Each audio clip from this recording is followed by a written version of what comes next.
Hello friends, in today's period we are going to discuss about the lysosomes and mitochondria.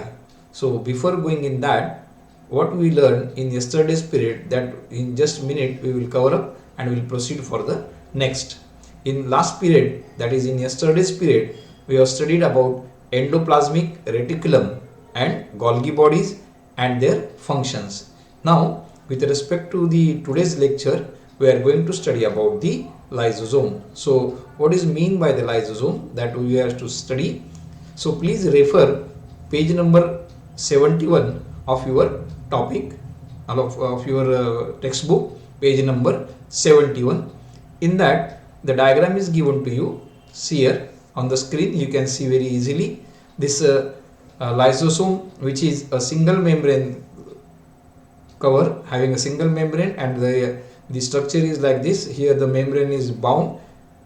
It is a sac like structure. sac म्हणजे हे अशी पिशवी सारखं आहे आणि याला सिंगल मेम्ब्रेन लावलेलं आहे. It is lysosome is a simple, म्हणजे अतिशय साधं आहे, सिंपल आहे आणि सिंगल मेम्ब्रेन सॅक आहे.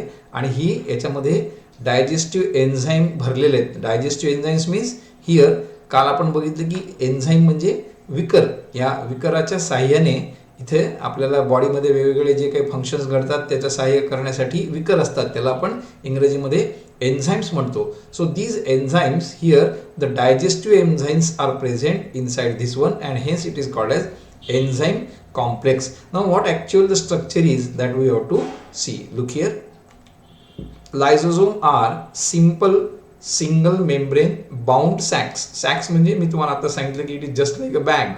हे कसे आहेत, याला सुसाईड बॅग पण म्हणतात, नंतर आपण बघणारच आहोत.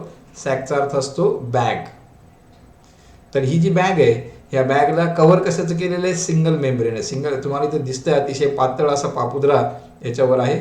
Look here, this is the single membrane.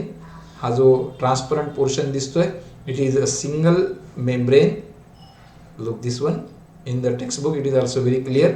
And this is a simple structure. Bounded sacs आहे. ही बाउंडेड सॅक म्हणजे त्याला कव्हर केलेलं आहे. त्याचबरोबर याच्यामध्ये काय काय बघा, lysosome is filled with digestive enzymes. हे जे एन्झाईम्स आहेत हे तुम्हाला इथं दिसतंय.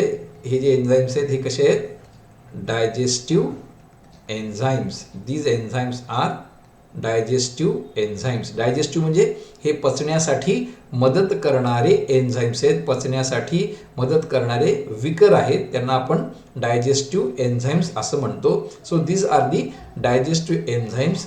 Also here we can see that due to the metabolic activities in the cell. Metabolic activities म्हणजे ज्याला आपण मराठीमध्ये चयापचय क्रिया असं म्हणतात, त्याला थोडक्यात आपण असं म्हणूयात की विविध अशा ज्या प्रोसेस होत असतात आपल्या शरीरामध्ये, आपल्या सेलमध्ये बेसिकली किंवा बॉडीमध्ये, त्याला आपण म्हणतो metabolic activities. Metabolic activities in the sale.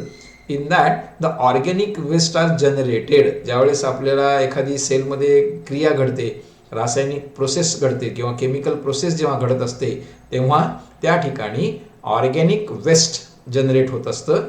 आणि हे जे ऑर्गॅनिक वेस्ट आहे हे लायझोझोम डायजेस्ट करतं. आणि म्हणूनच त्याला आपण काय म्हटलेलं इथं, हे जे एन्झाईम आहे हे डायजेस्टिव्ह एन्झाईम असण्याचं कारणच ते आहे की याला आपण काय म्हटलं होतं, it is a digestive enzyme. Why? Because whatever the waste is form, that waste product or waste material is digested here. जे काही मटेरियल असतं, वेस्ट मटेरियल, हे आपल्याला या ठिकाणी डायजेस्ट करणारं जे एन्झाईम आहे ते प्रेझेंट आहे. त्याला कॉम्प्लेक्स एन्झाईम असं पण म्हणतात. आणि हे एन्झाईम प्रामुख्याने काय करतं की या ठिकाणी तयार झालेले जे वेस्ट प्रॉडक्ट आहे मेटाबॉलिक ॲक्टिव्हिटीमुळे ते डायजेस्ट करतं. आता हे झालं याचं बेसिक स्ट्रक्चर. आता या स्ट्रक्चरच्या नंतर आपल्याला जर याचे फंक्शन्स बघायचे झाले तर what are the different functions of lysosome that we are going to study. Look here the functions of lysosome. Now you should underline the basic thing in lysosome which is having a digestive enzyme. त्याच्यासाठी तुम्ही underline करा पान number 71 वर. आणि आता बघूयात functions of lysosomes. In the textbook there are 4 functions which are given to you and first function is that it is an immune system. ही आपल्या शरीरामध्ये किंवा सेलची इम्युन सिस्टीम असते. इम्युन म्हणजे प्रतिकार करण्याची क्षमता. आता आपल्याला माहिती सध्या करोनाच्या काळामध्ये आपण हा शब्द फार पॉप्युलरली वापरतो, इम्युनिटी. इम्युनिटी इम्युनिटी म्हणजे काय, की आपली जी प्रतिकार क्षमता आहे ती वाढवावी लागते या काळामध्ये. मग हे जे काम आहे सेलमधली इम्युनिटी वाढवण्याचं काम हे लायसोसोम करत असतात. ज्या लायसोसोम जितके आपले चांगल्या पद्धतीने कार्यरत करतील तितकी आपली इम्युन सिस्टीम चांगली असेल. मग हे काय करतं बघा, लायसोसोम डिस्ट्रॉयज. बघा बेसिकली डिस्ट्रॉयज, टू डिस्ट्रॉय म्हणजे नष्ट करणे. हे जे आहे ना, याचा अर्थ असतो संपवणे, नष्ट करणे, त्याला मात करणे, त्याच्यावर त्या व्हायरसवर त्याला नष्ट करायचं काम. म्हणजे सगळ्यात मोठं काम जर सेलमधलं लायसोसोमचं काय असेल तर it destroys viruses and bacteria that attack the cell. आपल्या शरीरातील ज्या सेल असतात त्या सेलवर जे काही बॅक्टेरिया आणि व्हायरसने अटॅक केला असेल त्यांना नष्ट करायचं, त्याला संपवण्याचं काम कोण करत असेल तर हे लायसोसोम्स करत असतात. आणि लायसोसोमचं बेसिक फंक्शन पहिलं काय आहे, मग तुम्हाला इथे विचारलं जाऊ शकतं how the lysosome helps in immune system. So at that time you have to write the lysosome having the function to destroy the viruses and bacteria that can be attacked on cell. म्हणजे सेलवर जर virus आणि बॅक्टेरियाचा हमला झाला किंवा त्यांचा attack झाला, त्यांनी जर आपल्यावर हल्ला चढवला तर सगळ्यात पहिल्यांदा कोण कार्यरत करत असतं तर लायसोसोम्स. हे लायसोसोम्स काय करत असतात, व्हायरस आणि बॅक्टेरियाला डिस्ट्रॉय करायचं काम पडतात. सेकंड जे आहे डिमॉलिशन. डिमॉलिशन म्हणजे बघा इथे टू डिमॉलिश म्हणजे संपवणे, त्याला खतम करणे, त्याला संपवून टाकणे. टू डिमॉलिश याचा अर्थ असतो नष्ट करणे. इथं सुद्धा डिमॉलिश स्क्वॉड. स्क्वॉड म्हणजे त्यांना जे आपण ग्रुप म्हणूयात, त्यांची एक टीम असते. लायसोसोम्सचा स्क्वॉड असतो. स्क्वॉड म्हणजे आपल्याला माहिती, हा शब्द आपण बरेचदा ऐकलेला आहे. स्क्वॉड म्हणजे ग्रुप किंवा समूह, त्याचा लिटरली अर्थ असतो समूह. लिटरली म्हणजे त्या शब्दाचा अर्थ असा असतो की it is a group of person. In day to day life we are using a squad of CBI, squad of ITS वगैरे जे असतात ना, संस्था असतात वेगवेगळ्या, त्यांच्या आपण नेहमी बातम्यांमध्ये वगैरे ऐकतो. त्या ठिकाणी आपल्याला समजतं की स्क्वॉडचा अर्थ काय. स्क्वॉड म्हणजे लोकांचा समूह, ग्रुप. तसं इथं डिमॉलिशन स्क्वॉड म्हणजे हे जे लायसोसोम आहेत हे नष्ट करण्यासाठीचा स्क्वॉड आहे, एक ग्रुप आहे. हा आपल्या शरीरामधल्या सेलमध्ये असतो. हे काय करतो बघा, it destroys worn out cellular organelles. To worn out म्हणजे खराब झालेले, ज्यांचं वर्न म्हणजे जे काही ते झीज झालेली आहे, त्याचा वर्नचा अर्थ शब्दशः पाहिला तर झीज झालेले किंवा कामात नसलेले, ज्यांचा उपयोग नाही, जे आता आपल्याला काम देऊ शकत नाहीत, असे सेल्युलर ऑर्गॅनिल्स. म्हणजे सेलमध्ये विविध प्रकारचे जे ऑर्गॅनिल्स आहेत त्यांना त्याचं काम संपलेलं आहे, त्याची झीज झालेली आहे, त्याचं सगळी क्षमता संपलेली आहे, अशा सगळ्या सेल्युलर ऑर्गॅनिल्सला डिस्ट्रॉय करायचं काम हे लायसोसोम करत असतात. Lysosome act as a demolition squad because it destroys worn out cellular organelles and organic debris. आता बघा हा शब्द आहे ऑर्गॅनिक डब्रीज. डब्रीजचा अर्थ असतो कचरा. जर शब्दशः अर्थ बघितला आपण तर या डब्रीजचा अर्थ आहे कचरा.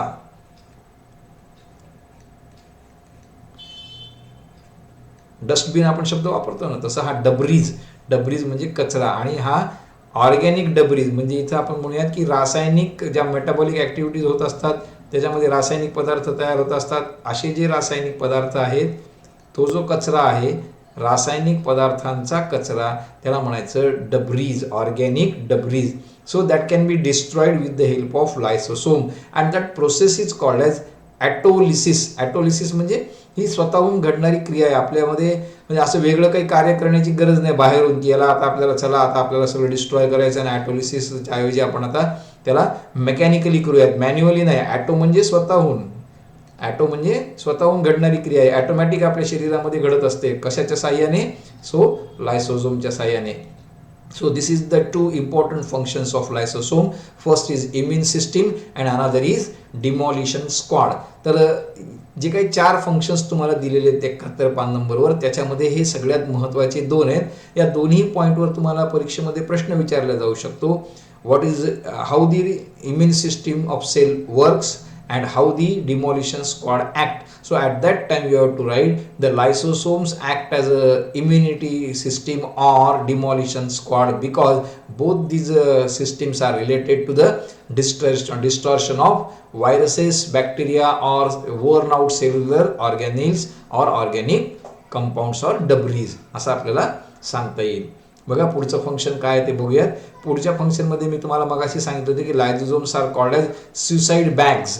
सुसाईड बॅग्स म्हणजे इथे बघा आता, when a cell becomes old or is damaged, lysosome burst and enzyme digest their own cell.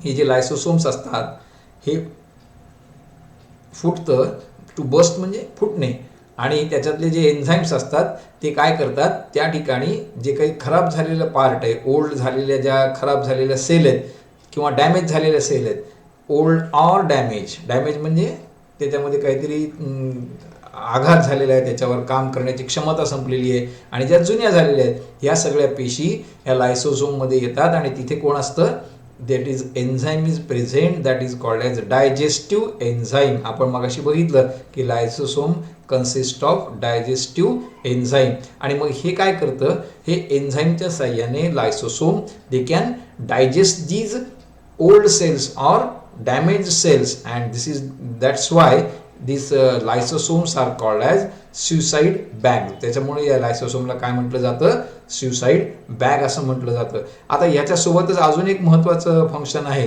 की जेव्हा आपण उपास वगैरे करतो, त्या उपास करत असताना आपल्या शरीरामध्ये एका दिवशी आपण जर उपास केला तर लगेच काय आपली डेथ वगैरे काही होत नाही. का बरं होत नाही, तर या ठिकाणी आपल्या लायसोसोमचे जे काम असतं ते आपल्या शरीरातले प्रोटीन्स जे असतात ते डायजेस्ट करतात, फॅट्सचं डायजेशन करतात, आणि मग आपल्याला थोडीफार ऊर्जा मिळते. बघा, ड्युरिंग द स्टार्व्हेशन हा शब्द लक्षात घ्या. स्टार्व्हेशन, द मिनिंग ऑफ स्टार्व्हेशन इज उपवास.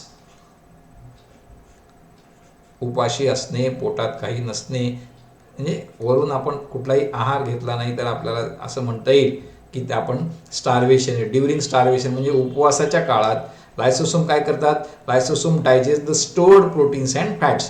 आपल्या शरीरामध्ये जे काही प्रोटीन आणि फॅट्सचं स्टोरेज असतं ते ड्युरिंग दी स्टार्वेशन म्हणजे उपवासाच्या काळामध्ये लायसोसोम त्यांना डायजेस्ट करत असतं.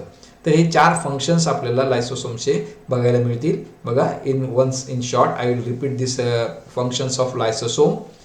इम्युन सिस्टीम, इट डिस्ट्रॉय, पहिला जो पार्ट याला आपण नंबर 1 म्हटलं तर तुमच्या पुस्तकात पान नंबर 71 वर दिलेले आहेत क्रमांक टाकून. Immune system, it destroys viruses and bacteria that attack the cell, म्हणजे आपल्या सेलवर अटॅक करलेले जे व्हायरस आणि बॅक्टेरिया असतात या व्हायरस आणि बॅक्टेरियाला ते डिस्ट्रॉय करतात. सेकंड फंक्शन आहे डिमॉलिशन स्क्वॉड. आपल्या शरीरामध्ये खराब झालेले सेल्युलर ऑर्गॅनिल्स आणि ऑर्गॅनिक डब्रीज म्हणजे कचरा असतो मेटाबॉलिक ॲक्टिव्हिटीमुळे तयार झालेला, त्याला संपवण्याचं, त्याला नष्ट करण्याचं काम सुद्धा लायसोसोम करतात. लायसोसोमला सुसाईड बॅग म्हणली तर गिव्ह रिझन येऊ शकतं तुम्हाला थर्ड फंक्शन्समध्ये. Give reason why lysosomes are called as suicide bags.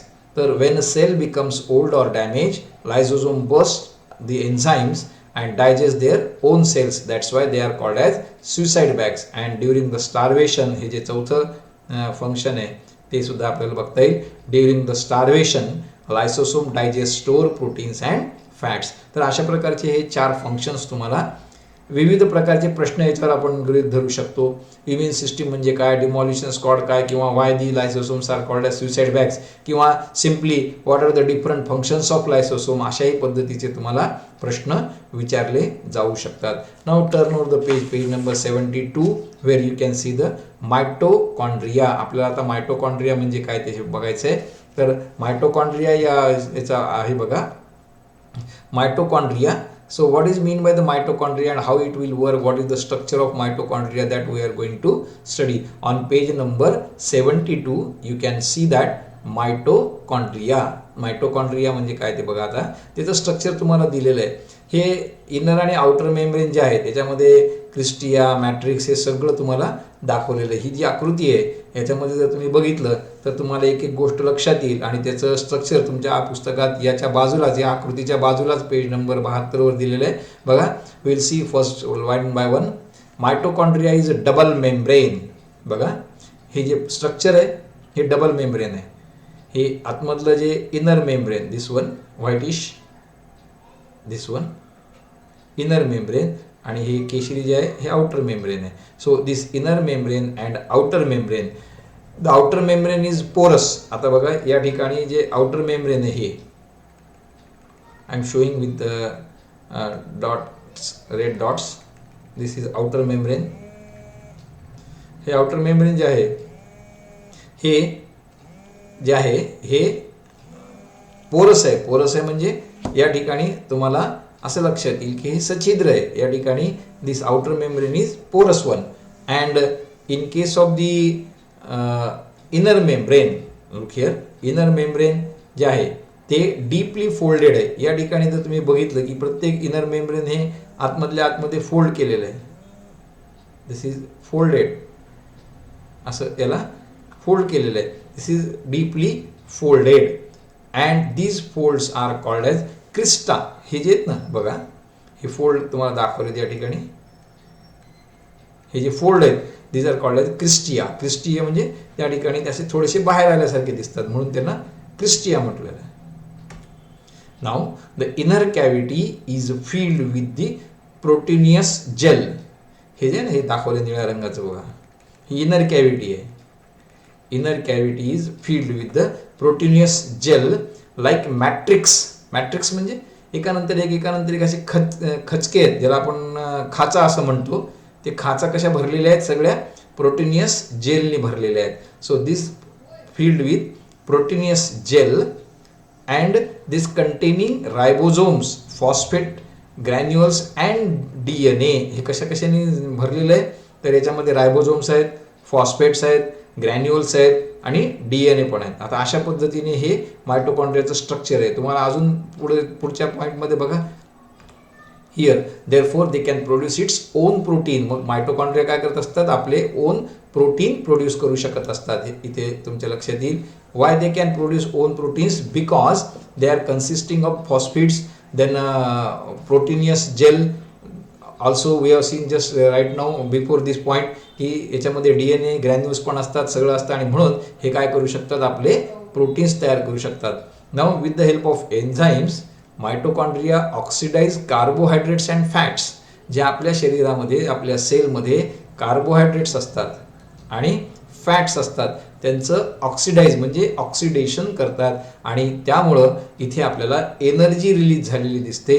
आणि ती एनर्जी ज्यावेळेस तयार होत असते ती मायटोकॉन्ड्रिया स्टोअर करते. बघा, the energy release in this process is stored, म्हणून त्याला पॉवर हाऊस ऑफ सेल असं पण म्हणतात बरं का. Mitochondria is called as power house of cell. Power हाऊसचं काम काय असतं, एनर्जी स्टोअर करायची, आणि तेच काम हे इथं मायटोकॉन्ड्रिया करतं. आणि म्हणून या ठिकाणी तुम्हाला गिव्ह रिझन पण येऊ शकतं की why the mitochondria is called as power house of a cell. So because whatever the energy is release during the metabolic activities such as oxidation of carbohydrates and fats, this energy is stored in the form of. आता इथे एक मार्काचा प्रश्न सुद्धा येऊ शकतो, in the process which is taking place that is during the oxidation. Oxidise म्हणजे oxidation of carbohydrates and fat. ATP, how in which form the energy is stored. तर ती एनर्जी असते ती ATPच्या फॉर्ममध्ये असते.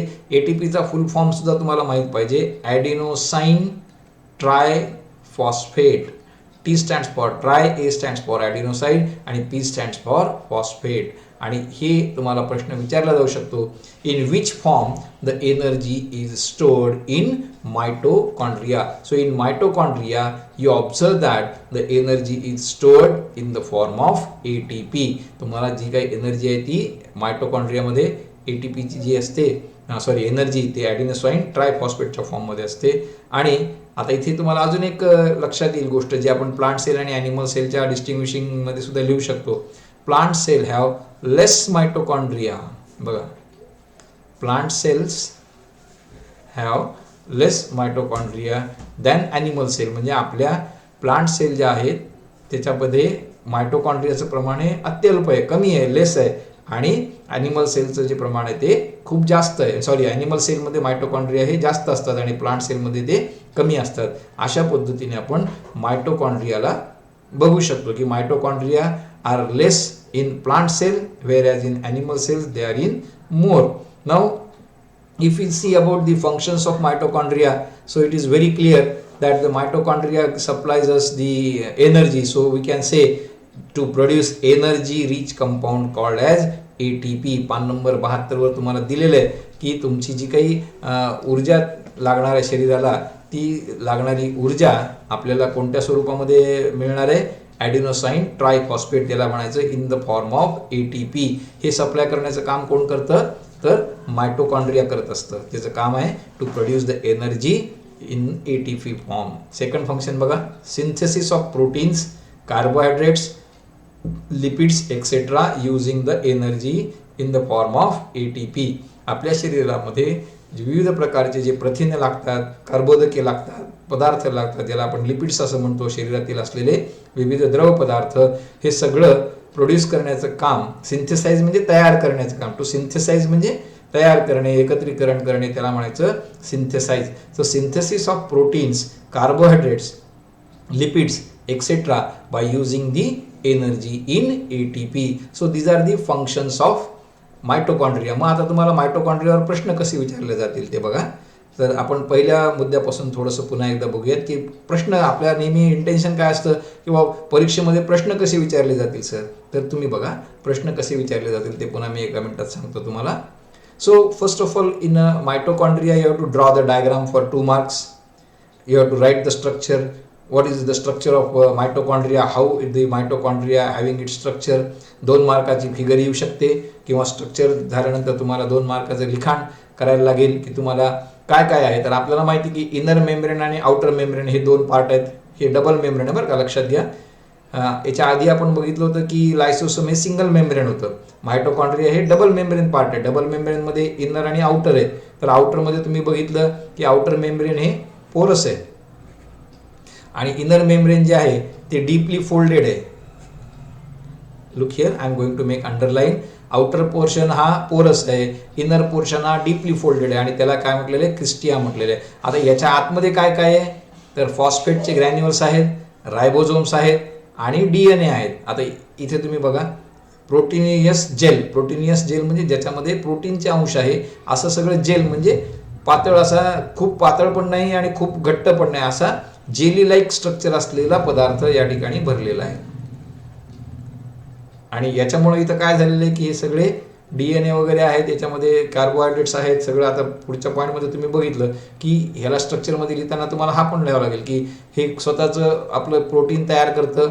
मग याच्यामध्ये एन्झाईम्स असल्यामुळं हे काय करतं, कार्बोहायड्रेट्स आणि फॅट्सचं ऑक्सिडेशन करतं. बघा, इट ऑक्सिडायझेस कार्बोहायड्रेट्स अँड फॅट्स आणि म्हणून त्याच्यामध्ये एनर्जी निर्माण होते आणि ती एनर्जी कशाच्या फॉर्ममध्ये असते, it forms in the form of ATP. मग आता इथं मी अजून एक तुम्हाला गिव्ह रिझन सांगितलं की mitochondria is called as power house of sale.